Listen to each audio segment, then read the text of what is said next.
Hello everyone, I am Flora Belmalayan and the chosen frame I chose is EcoMove or EcoMovie. So EcoMovie is an educational virtual environment designed to teach students about ecosystems and environmental science. Developed by the EcoLearn project at Harvard University. It uses immersive simulations where students engage in scientific inquiry by exploring virtual ecosystems, collecting data, and solving problems. The platform emphasizes experiential learning, helping students to understand the complex ecological concepts such as food webs, populations dynamics, and the impact of environmental changes. So first is how to open EcoMovie. First, double-click on the .zip file, which is, as you can see, the provided link, which is ecomovie-2.3-mac offline.zip or ecoxpt-2.3-mac-offline.zip. So if you click that link, then you can see these pictures like that. As you can see, the in circles, that EcoMovie or EcoZip. Then if you get a dialog like this, as you can see to the pictures, click open. Then you will get a configuration dialog like this. Choose your settings and click play. As you can see, the red arrow pointed at play. Then, and also you can see a red circle in windowed. So it says, if windowed checkback is not checked, the application will fill the screen. If the windowed checkback is checked, the application will open in its own window. Then after that, you will see the Apple error. If an error dialog appears like this, click OK to close the dialog. Then, right-click on the application icon on Macs. This usually means holding down the control key on the keyboard while clicking on the application icon. Then, a menu like this will appear.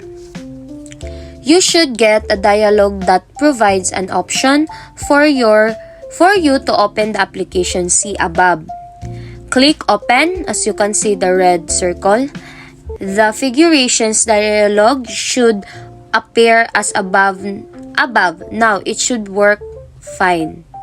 Just choose open the option and at the top of the menu. So here's the quick start guide. Now, the EcoMovie software works on Mac and PC computers.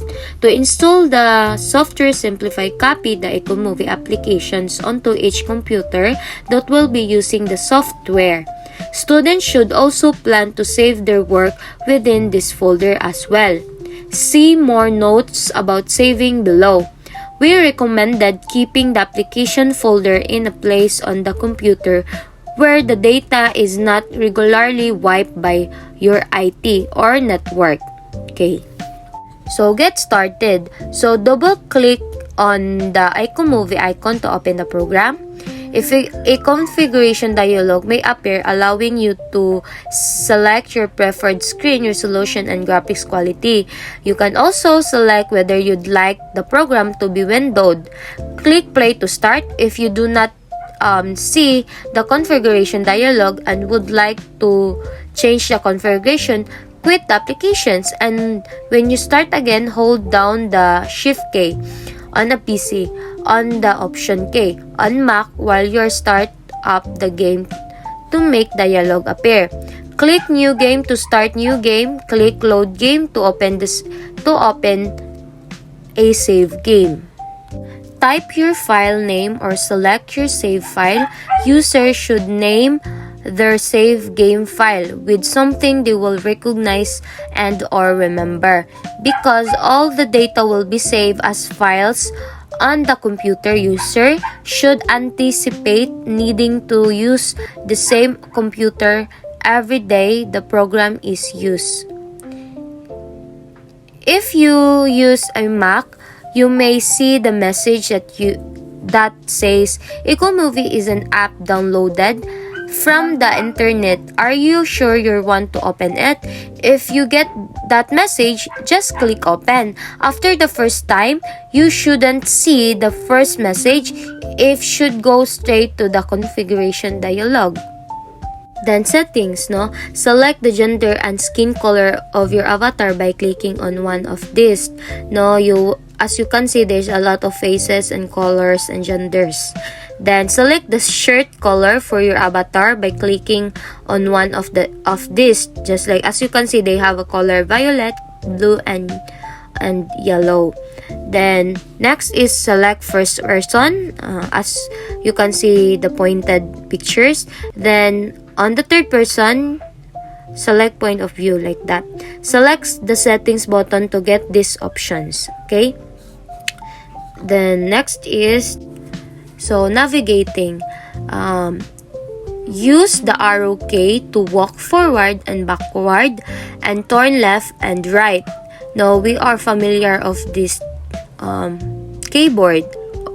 Now we already see this in our laptop. Then if you are using a PC, right click and move the mouse to look up and down. Now we are familiar of this feature, the mouse. And also, if you are using a Mac, hold down the option button and move the mouse to look up and down, as you can see to the pictures. Then the next is the space bar. Hit the space bar to jump the character.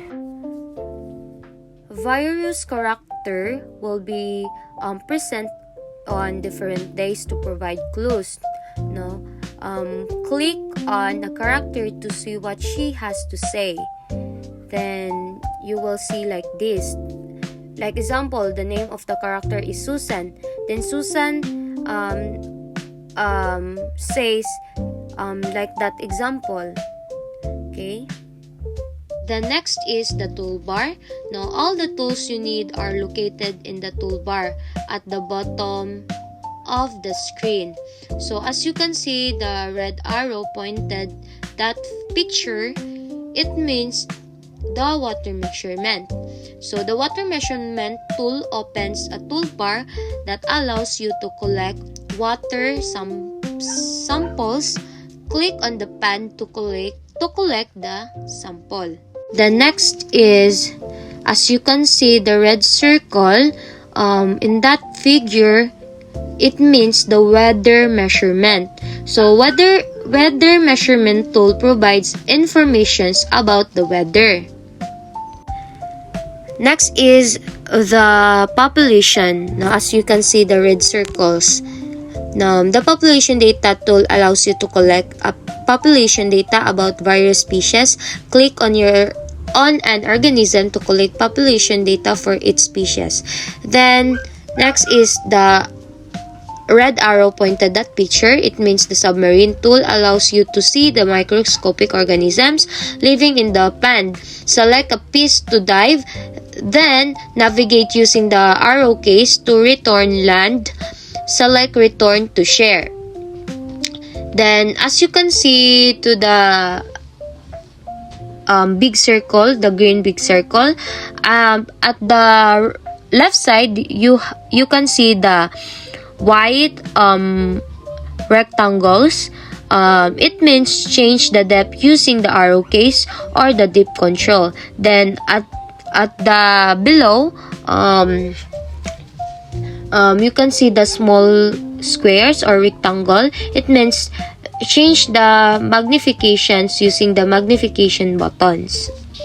The next is, as you can see, the red circle, that picture is the camera. So camera takes pictures of organisms. Click on an organism to take its pictures, just like the pictures provided. The next is the green book. Now, as you can see, the red circles, the green book, it means the field guide. So it displays informations and images of the plants and animals. Select the name of the organisms to read more about it. No, like just like captions. The next is, as you can see to the pictures, the red circle, they called as atom tracker. Now, atom tracker tool lets you follow 3 atoms like carbon, phosphorus, and oxygens over time. Signs visible in the world describe what happened to atoms since the last you saw it. Then next is the picture. It means the calendar. So calendar is lets you travel through the time to different days. Click on the calendar tool to open the calendar, then select one of the highlighted days in the days, for example, the June, July, and August. And the last is the data tool, pulls up a table of the data collected. Then select this important button to upload data files from the other user. To collect success files from other user, you will have to transfer the files to your computer, just like the sharing data. Upload data from the other users. Then I have a video provided so that we more understand what is Ecomovie and how it uses. EcoMove is an exciting new curriculum research project at the Harvard Graduate School of Education that uses immersive virtual environments to teach middle school students about ecosystems and causal patterns. It includes 2 computer-based modules, Pond and Forest, within a 4-week inquiry-based ecosystems curriculum.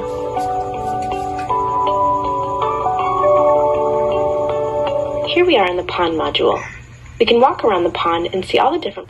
And here's are the references on how to open Ecomovie and references to quick start guide and also to understand more what is Ecomovie. And I am not encouraging all students to use Ecomovie because if your computer or internet is low, it might be not work well, and also it might take some time to get used to how the game works, which could be frustrating at first since it's games like some students might get distracted from the actual learning part, and it mainly focuses on ecosystem, so it won't be useful for all subjects. Without teachers and guidance, you might miss out on some important learning points. It's a fun tool for learning about ecosystems, but comes with a few challenges, especially if you're not into teach or need more subject variety.